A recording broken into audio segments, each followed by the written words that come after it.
Welcome all to this hour of worship from First Parish, Lexington, Unitarian Minister. Near and far to honor the life of the Reverend Dr. Martin Luther King in our worship today. We welcome especially any of you who are new today and hope you will make yourselves known to us so we can get to know you. It is good to be. It is good to be together. It is good to be together now. Let us worship together. Center down now with the music of Scott Joplin, Solace, played on the piano by our music director, Rip Jackson.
Thank you, Rip. That was sensational.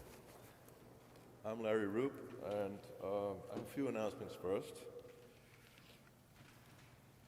If you would like to share joys and concerns, please write them in the Zoom chat early in the service, and Reverend Kathleen will read them during the prayer time. Immediately after the worship service, during the social hour breakout rooms, there will be a special newcomer meet and greet virtual room for newcomers who have been joining us online during the pandemic. Thank you for joining us. If you have not signed up previously to this service, you are a newcomer, and you can send us a private chat to Pete Tasker, indicating your interest in being invited to that virtual newcomers room during the social time. The Religious Education Committee is actively seeking volunteers to be in the classrooms when we're in session and on Zoom on Sunday mornings to assist the RE teachers. They will need 2 volunteers every week now through June. Please call Mia in the office for further information. It's a good opportunity to help us out. And Soul Matters, formerly known as Covenant and Chalice Circles, are facilitated circles for developing trust and deep listening. If you are interested in joining a Soul Matters group, please contact Jane Beswick. All her information is in the most recent newsletter. And finally, don't forget to check your email from the Racial Justice team concerning the 8th Principle learning session, the 2nd learning session, if you are interested, immediately after the worship service on Zoom. This learning and discussion opportunity will be on governance. Please RSVP.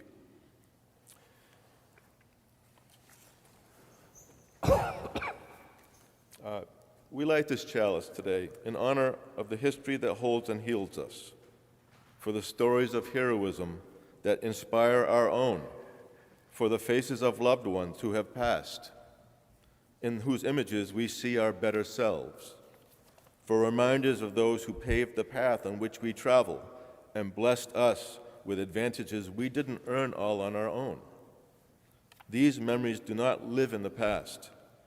They carve the contours of our present. They throw themselves into our futures and lure us into building a life better for all. They are here today. Look, listen, let them in. May their light guide our way. Now would you please join me for our affirmation of faith. Love is the doctrine of this church. The quest for truth is its sacrament, and service is its prayer. This is our great covenant, to dwell together in peace, to seek the truth in love, and to help one another to the end, that all souls shall grow into harmony with the divine. Our introit this morning is a James Taylor, Greg Jaspers arrangement of Shed a Little Light. Joining us now are percussionist Ruth Rose, Tim Jacoby, soloist, and the rest of the members of the choir, Jennifer Burks, Julia Jaffe, and Tim Levesque, and David Mahari.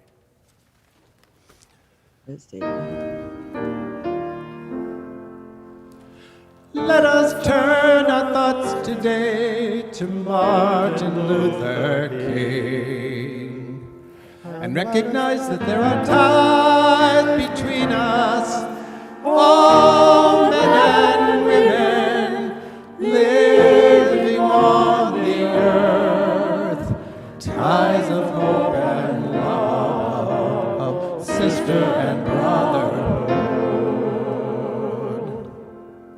that we are bound together in our desire to see a world become a place in which our children can grow free and strong.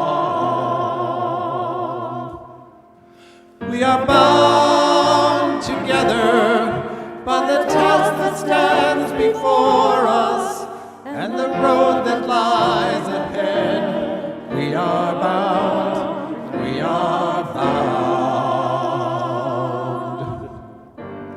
There is a feeling like the clenching of a fist. There is a hunger in the center of the chest. There is a passage through the darkness and the mist. And though the body sleeps, the heart will never rest. Shed a little light, oh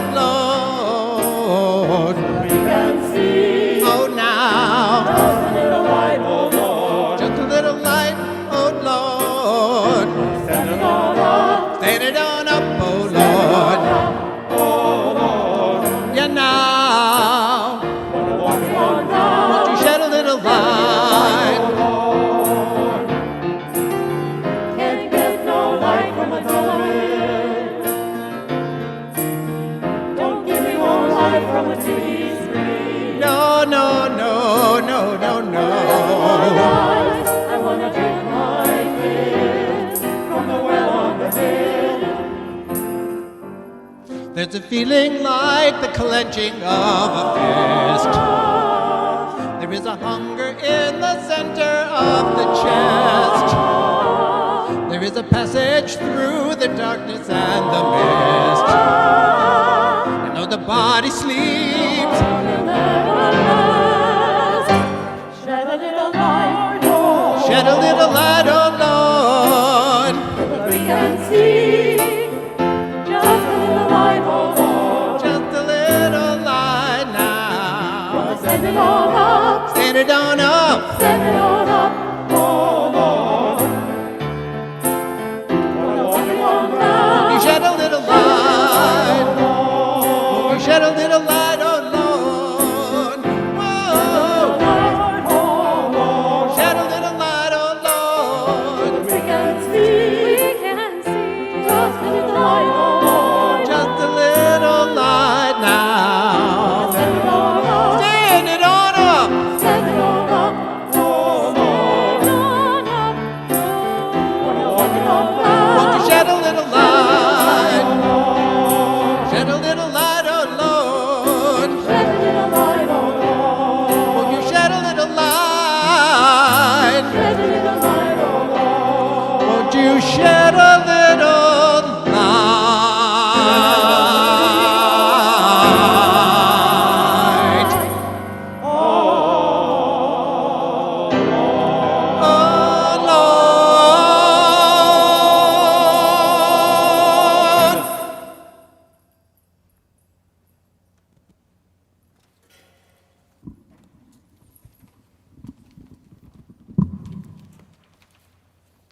Thank you. We gather to worship, our hearts alive with hope that here we will be seen in our fullness, that here we will be welcomed into the radiance of community, where the simple and the elegant, the fluted and the frilled, the shy and the dramatic complement one another and are treasured. These words by Mark Morrison Reed, Reverend Dr. Mark Morrison Reed, leader for religious professionals of color in our denomination. The central task of the religious community is to unveil the bonds that bind each to all. There is a connectedness, a relationship discovered amid the particulars of our own lives and the lives of others. Once felt, it inspires us to act for justice. Welcome all, dear ones, welcome. The opening hymn this morning is number 199, Precious Lord. We sing it in honor of Dr. King, as this was his favorite hymn. He loved hearing Mahalia Jackson sing it and often invited her to rallies and meetings to do so. He asked her to sing this song at his funeral, which she did. Let us sing together.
Today we meet another member of our community who is deeply committed to the anti-oppression work that is ongoing and growing. One of those dedicated people, Sabina Clark, is currently co-chair of our Racial Justice Committee and is here to speak on Zoom on what we can all do tomorrow to join in celebrating of Martin Luther King Jr. holiday together.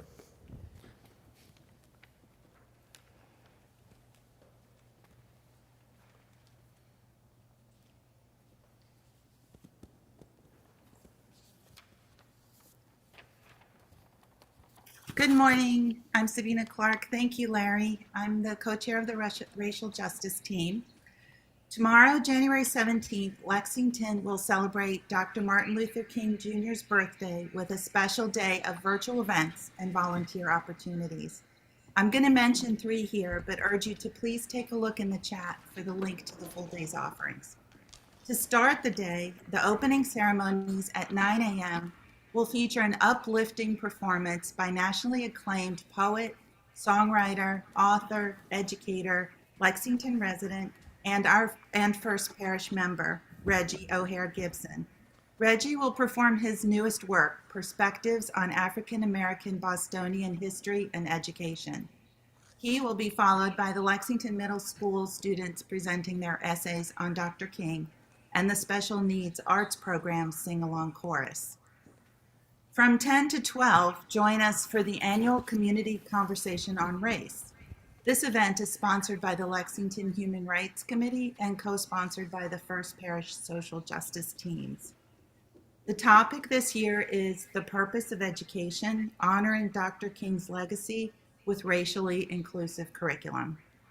We will visit Dr. King's seminal work, The Purpose of Education, through a 21st century lens and trace some of the racial injustices that are inherent in our school curricula today. We are honored to have as our keynote speaker Reverend Dr. Deborah Jackson, a professor and dean at the Worcester Polytechnic Institute. She has authored 2 books and numerous articles on the power of transformative education, and she is also a spiritual leader and has a doctorate of ministry. We look forward to an informative and enlightening presentation by Dr. Jackson, followed by engaging small group conversations on these very current, relevant topics. Inspired by Dr. King's vision and with community participation, the Lexington Human Rights Committee hopes these conversations will generate actionable steps to help us move toward a more racially attuned education system. And the third event I want to remind you about, also tomorrow at 4 p.m., is the opportunity to sample an introductory workshop of dismantling racism in our town. If you've been curious about the Dismantling Racism workshops, this is your chance to check it out before committing to the 7-week series. Dismantling Racism is a learning opportunity offered to those who live, work, study, and/or worship in Lexington and nearby towns. The series is designed to strengthen our personal and collective awareness of anti-Black racism and commit together to undo and repair the legacy of racism and white supremacy. As an alum of this training, I will add that it is a remarkable opportunity that will open you up to recognizing and responding to the racism we see every day. We are so fortunate to have this resource in our town to help us build a beloved community. Again, please look in the chat for the link to register for these and other MLK Day events. You will need to sign up for each event separately and with your email address so you can receive the appropriate links. Thank you, and I hope to see you there.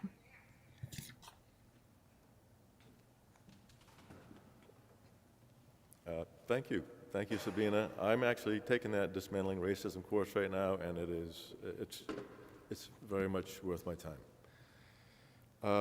Please, this is a time when we ask you to contribute to the community, and your donations are so gratefully received at this time. Please point your camera to the QR code on your screen and be as generous as you feel able.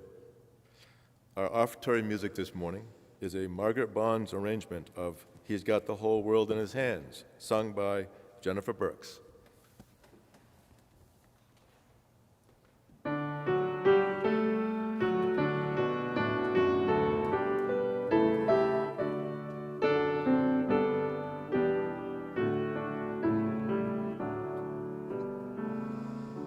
He's got the whole world in his hand. He's got the whole world in his hand. He's got the whole world in his hand. He's got the whole world in his hand.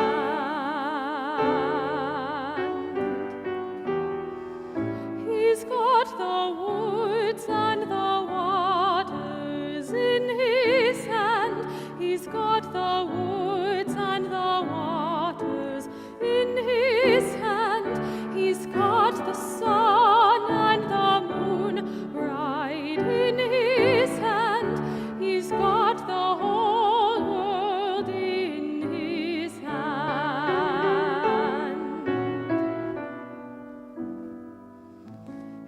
He's got the birds and the bees right in his hand. He's got the birds and the bees right in his hand. He's got the beasts of the field right in his hand. He's got the whole world in his hand.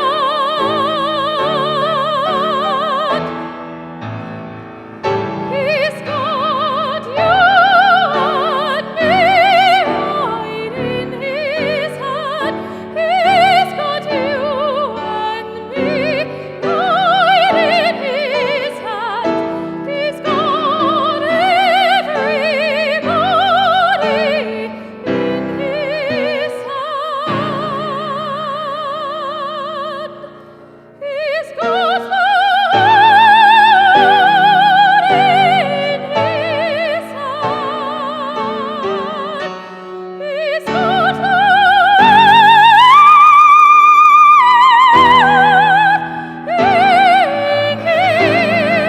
his hand.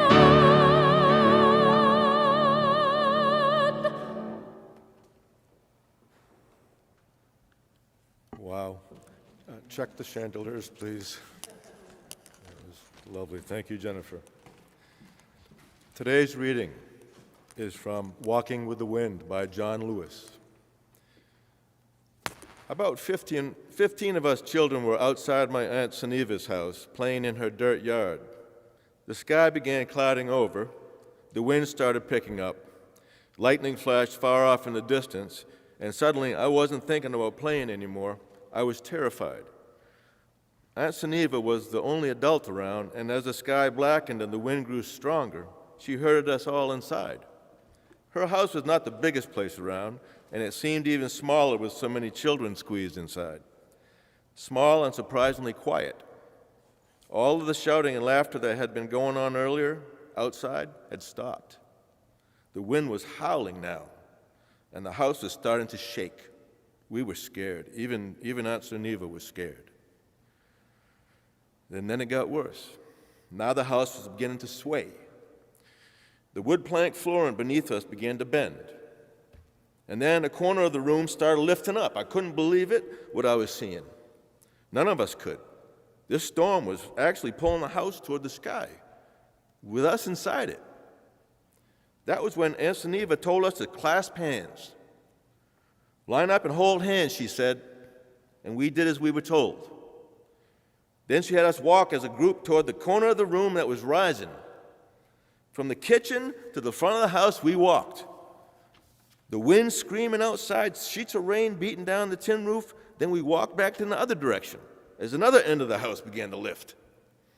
And so it went back and forth.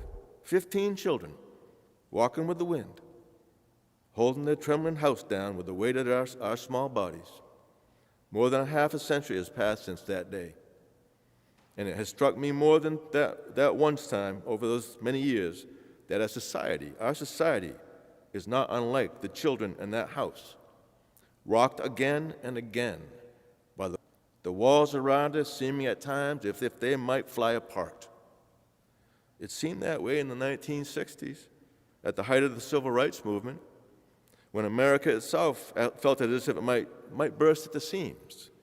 So much tension, so many storms. But the people of conscience never left the house. They never ran away. They stayed, they came together, and they did the best they could, clasping hands and moving toward the corner of the house that was the weakest. And then another corner would lift, and we would go there. And eventually, inevitably, the storm would settle, and the house would still stand. But we knew when another storm would come, and we would have to do it all over again. And we did. And we still do. All of us. You and I. Children holding hands. Walking with the wind. John Lewis.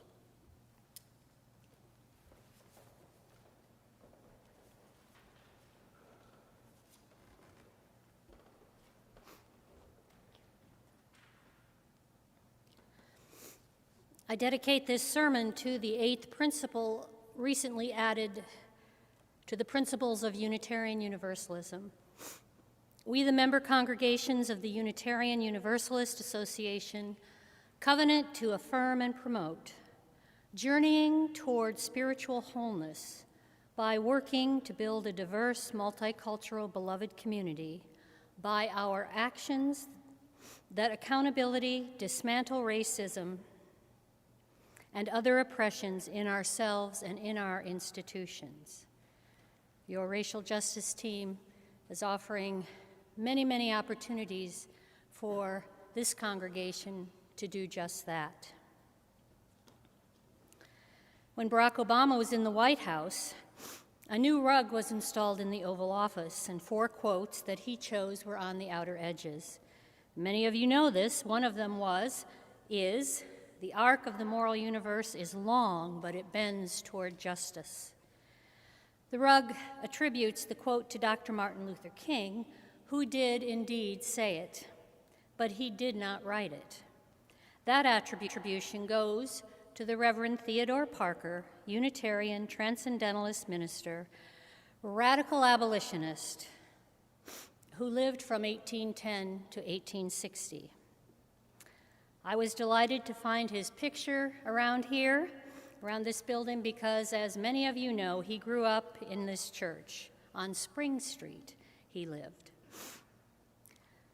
Parker was admitted to Harvard, but could not afford to go at first. But he took all of the curriculum and learned it all at home while helping his dad on the farm. Later, he went to divinity school. He went on to serve the church in West Roxbury, and then later to found a church in Boston, which eventually over 2,000 people would come on a Sunday to hear him preach. The words honored by King and Obama were spoken by Parker at the Massachusetts Anti-Slavery Convention on January 29, 1858 in Boston. And here's what he said: "I do not pretend to understand the moral universe. The arc is a long one. My eye reaches but little ways. I cannot calculate the curve and complete the figure by the experience of sight. I can divine it by conscience. And from what I see, I am sure it bends toward justice." One of the other quotes on Obama's rug is attributed to Abraham Lincoln and found in his Gettysburg Address. When I came in this morning, I saw that this reality between Parker and other famous people is on your wall in the other room, so many of you know what I'm talking about at this point. But these words, government of the people, by the people, and for the people, also came from Theodore Parker, who used this phraseology in a sermon in Boston's Music Hall on July 4th, 1858. It seems that Lincoln's law partner, William Herndon, was a Unitarian and gave him many of the sermons and essays written by Parker. In a cynical moment about America, I read this week that Parker said, rather than government of the people, by the people, and for the people, it seems to me like it is government by the few, over the many, and for the purpose of lining the pockets of the few. We can still relate to that. Frederick Douglas, escaped, enslaved person, who was the most famous African American of that time. He and Parker were friends and fellow abolitionists, and Douglas was an advisor to President Lincoln. So here are these philosophical strands that connect Parker and Lincoln, Douglas, King, and Obama.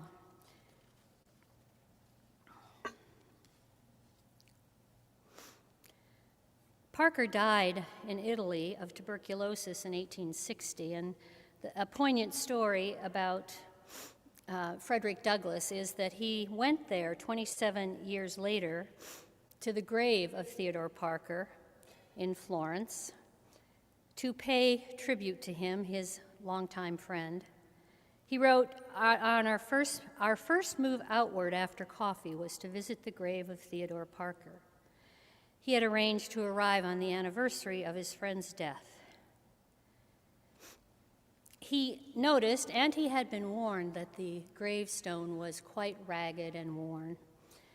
And he said, you know, a stone at this man's grave should be a sermon. And he and the son of Elizabeth Cady Stanton set about creating a new stone, having one made for Theodore Parker, that read, "The great American preacher. His name is engraved in marble, his virtues in the hearts of those he helped to free from slavery and superstition." Tender respect between two giants in the work to abolish slavery all those years ago. Here's to spiritual friendships that cross conventional boundaries. I like knowing that the rug gracing the floor of the Oval Office for 8 years had these two quotes on it from Unitarians.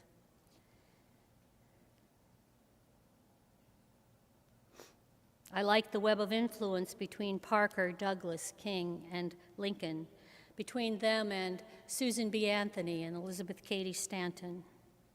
The work done by historical Unitarian Universalists to abolish slavery and to be part of the moral arc of the universe bending toward justice is long and inspiring. And this is great good news. And it isn't all of the story. History is so often partial and mythical and prone to leaving things out to serve those in power. American history, as I learned it, as some still learn it, did not tell full truths, especially about Black people and their history as Americans. I learned that the Civil War was fought over states' rights. That's less than half the truth. Yes, states' rights, the right to decide whether or not a state can choose to steal human beings from their homelands and require them to work without pay at hard manual labor, whether or not a state has the right to put people in chains and separate families for the purposes of profit. I have an example of half-truth history to tell you from my own life, from my son's school. My 2 children are adopted, and they're both African American. And when my son was in 4th grade, his class put on a show about colonial America. He was excited about it, and I went to see it. With trepidation, believe me. There was my child of color dressed up like a white colonist dancing the Virginia Reel. They did not understand, his teachers, why this was a problem. There was not mention of the other people on the plantation who most likely picked and made and were serving the food at this dance party. My point being, in our quest for wholeness of being for all people, it is for us to learn historical truth and to tell it, and to speak up when we don't see it, to learn the diversity of stories about the people and events of history. One book that does this so well is Juneteenth by Annette Gordon Reed. She lives in the Boston area and teaches at Harvard. Most of the book, it's a little book, it's easy to read.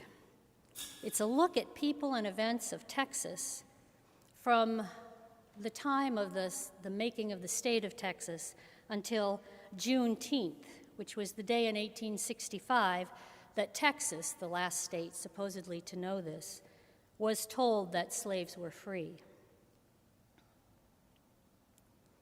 In this book, she takes a look and offers events from her own life and events from history that show many other different stories than the ones we have heard. She intersperses what it was like to grow up there in this age as a Black child. For instance, did you know that Six Flags, you know, the amusement center Six Flags, started in Texas and was called Six Flags Over Texas? This is a place where the author, Annette Gordon Reed, loved to go. even though it was a schlep for her family to take her there. But did you know that the 6 flags represent various eras in Texas history? The final flag flying represents the Confederacy. Gordon Reed writes the other histories of her beloved state. She speaks of the danger of telling only one story to children and how it frames their understanding of the world and the people in it. For instance, Dutch was the first language of noted abolitionist Sojourner Truth. Born Isabella Baumfree in Swartkill, New York, near the end of the 1790s. She was born a slave, escaped with her baby daughter, and came back to New York to reclaim her son, and became the first Black person to win such a reclaiming of a child in court. Truth went on to work for abolition and women's rights. Now, Truth most certainly spoke English with a Dutch-inflected accent. Yet reproductions of her speeches were written in the stereotypical dialect universally chosen to portray the speech of Southern enslaved Blacks. No matter what their manner of speaking was, it was as if someone's legal status of being enslaved and the biological reality of their heritage from Africa was almost a matter of inherent brain function and fixed someone's speech to one dialect. Here we see the development of stereotype and the disappearance of the details of humanity. Moving the accounting of history toward myth involves removing the complexities and variations of time. And what story gets told often gives the advantage to those in power. So looking at our own UU history of Theodore Parker, he is to be admired.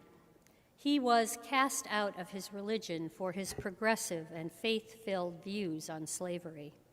He harbored people who had escaped north, and he could have been arrested at any time, and they could have been sent back to their owners due to the Fugitive Slave Act.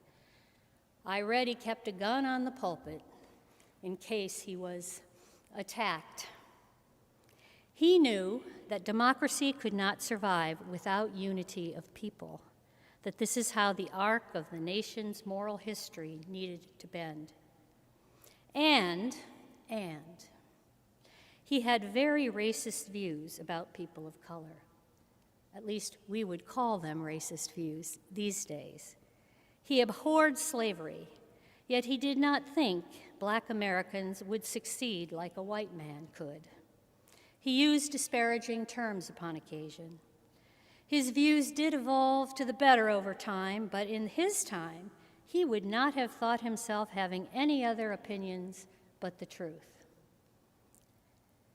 To become whole as a nation, we must celebrate our heroes in their full humanity, in the service of getting to the truth, approaching the truth that will set us all free. The arc of the moral universe is long, but it bends toward justice. There are days when I know for sure that it does. And there are other days when I despair that there is any truth in this at all. These days, my stance is that I can't know. But I do know that there are things that we imperfect humans can do to be on the side of the hopeful. In my lifetime as a Unitarian Universalist, we have been a majority white religion, although much less so now. Hallelujah to that. When I started in the ministry 40 years ago, there was often a kind of benevolent, let us help you sensibility. I well remember, and it embarrasses me to even think about it, let alone share it with you, a group of Unitarian Universalists meeting with a Black minister in town, Reading, Pennsylvania, to inquire how we might volunteer in the neighborhood where his church was located. Ugh. Such ignorant, privileged, but we thought well-intentioned behavior. What is that quote about, if you've come here to save me, you come here for the wrong reasons. But if you come here to save yourself, then you may enter. Between then and now, we've come all the years of the evolution of consciousness about systemic racism, the power of the myths of history, the white-centered reality presented as the American reality. We are now at a place when we are called to look within ourselves as white people, to grapple with our assumptions about ourselves as liberal people in a mostly white denomination. This is where we are, and often in some discomfort about it as we listen more, assume less, and learn what it means to be an ally as opposed to always being the leader. When we were safe in our liberal assumptions, we did not have to open to our own shadow. We could point to all manner of other people and systems without including ourselves. This unpacking of white privilege is new territory, to be sure. Now, as we work to decentralize whiteness and understand how we are sometimes unconscious about how we operate, those of us Unitarian Universalists who are not people of color, we are trying to teach each other this. I'll give you an example from my service last year as a sabbatical minister in North Andover. I gave a sermon, one of my favorites, called Crying.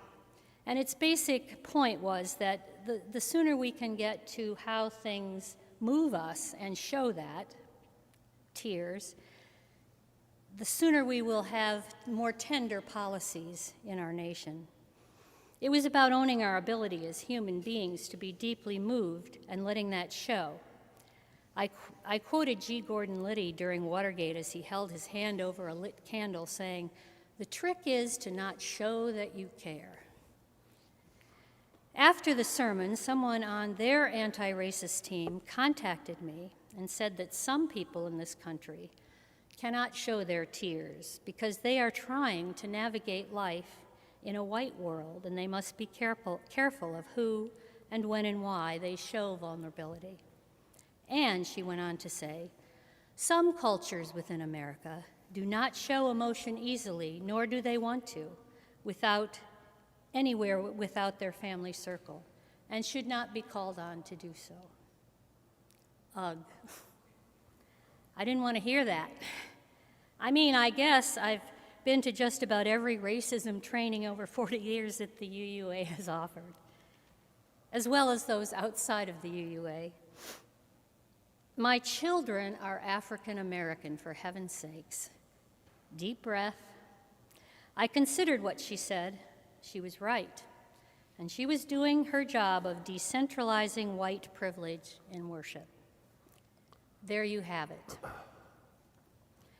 White people have to be willing to be vulnerable to showing what is behind the curtain of privilege, be willing to listen and to consider, and then to get up again and make ourselves vulnerable.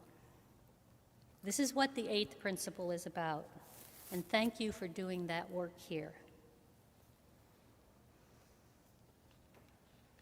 I have watched and learned with my children. I have seen that there are really no breaks for them from things large and small that diminish their humanity from day to day. It is easy for me to see all of the progress. I've had a long life. Yet I have ceased to be glib about it. It's a mixed bag, isn't it, my people? And recalcitrant systems that benefit the powerful are rugged and sneaky and stick to the ribs of the culture. John Lewis's reading, Walking with the Wind, keeps these dimensions real. The wind is strong. The powers are great. We walk together to the other side again and again and again. We do this because it is the right thing to do. We do this because none are free until all are free. We do this for our own liberation. Precious Lord, take our hands. I want to end with a poem by Audette Fulbright Folsom called Prayer for the Morning. Did you arise this morning broken and hungover with weariness and pain, and rage tattered from waving too long in a brutal wind? Get up, child. Pull your bones upright. Gather your skin and muscle into a patch of sun. Draw breath deep into your lungs. You will need it, for another day calls to you. I know you ache. I know you wish the work were done, and you, with everyone you have ever loved, were on a distant shore, safe and unafraid. But remember this, tired as you are not alone. Here and here and here, also there, are others weeping and rising and gathering their courage. You belong to them, and they to you, and together we will break through and bend the arc of justice all the way down into our lives. So may it be. The anthem is entitled MLK. It's arranged by U2 and Bob Chilcutt. Enjoy.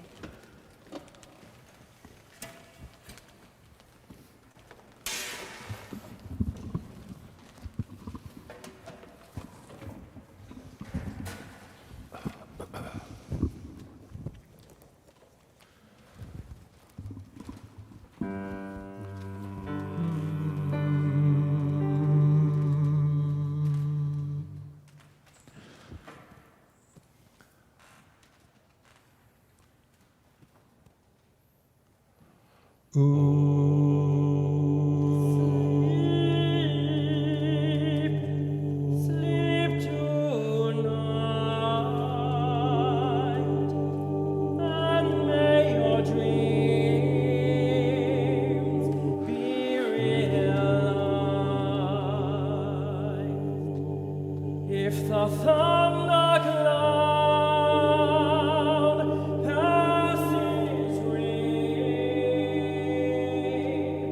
so let it rain down on me.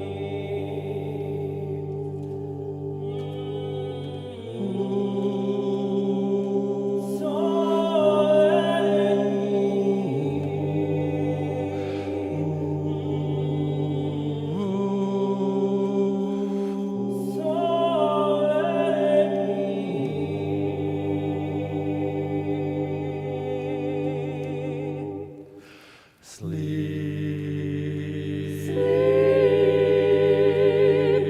Sleep tonight, and may your dreams be realized. If the thundercloud passes rain, so let it rain. Let it rain. Rain on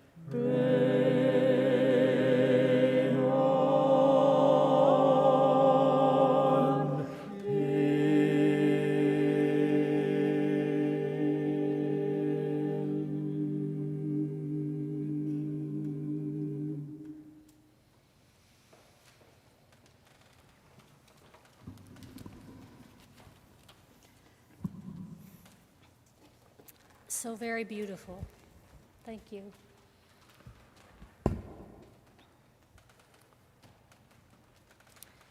I share with you some concerns and joys from this gathered virtual and in-person congregation.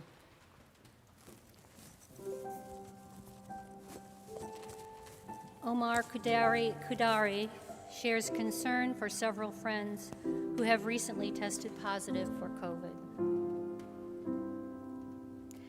From Joanne Mulready Schick, who offers concern for our democracy, inviting people to reach out tomorrow and request that our House and Senate use every possible tool, including reform of Senate rules, to pass the John Lewis Voting Rights Act and the Freedom to Vote Act.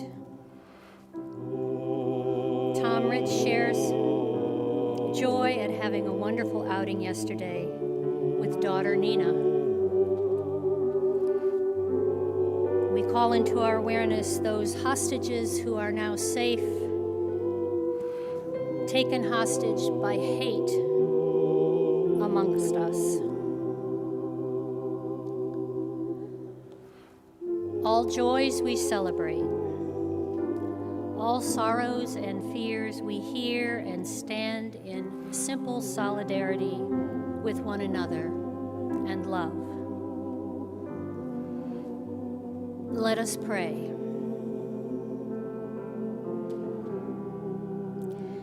Sacred Spirit of Unity, Espiritu Sagrada de la Unidad, help us. In an era of division, we labor for greater community. Through fear, we hold on to the hope that it is born when people come together in common purpose. Oppressed by hatred, we give ourselves to the transforming power of love. Spirit of Unity, Espiritu de la Unidad, help us. Help us to move beyond walls. Help us to live in the borderlands. Help us to awaken eyes and ears and touch and every sense to the vision we carry of an earth made one in all its beauty. Amen, bendiga, and blessed be.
Closing hymn, Come and Go With Me to That Land, number 1018, not 1081, in the Teal hymnal, but the words will be on your screen.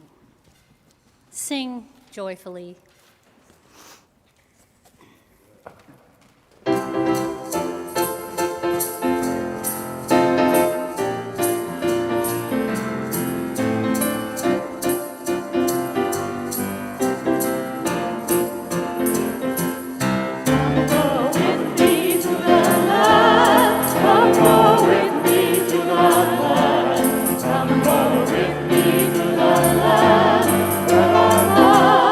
La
have any hope of transforming the world and changing ourselves, we must be bold enough to step into our discomfort, brave enough to be clumsy there, loving enough to forgive ourselves and others.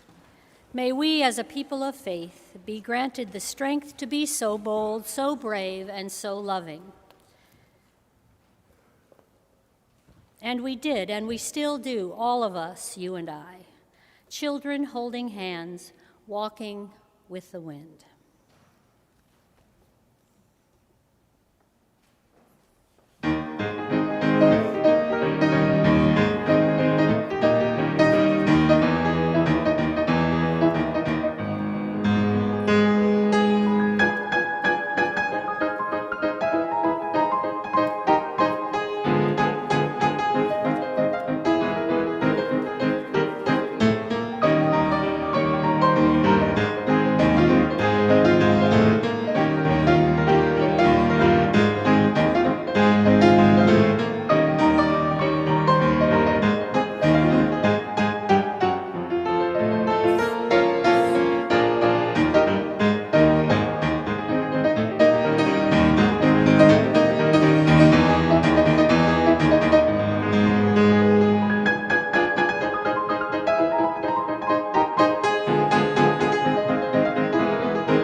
Thank you, Rip, for that quality performance of Scott Joplin's Maple Leaf Rag. And stay around on Zoom if you want to join us during our social hour.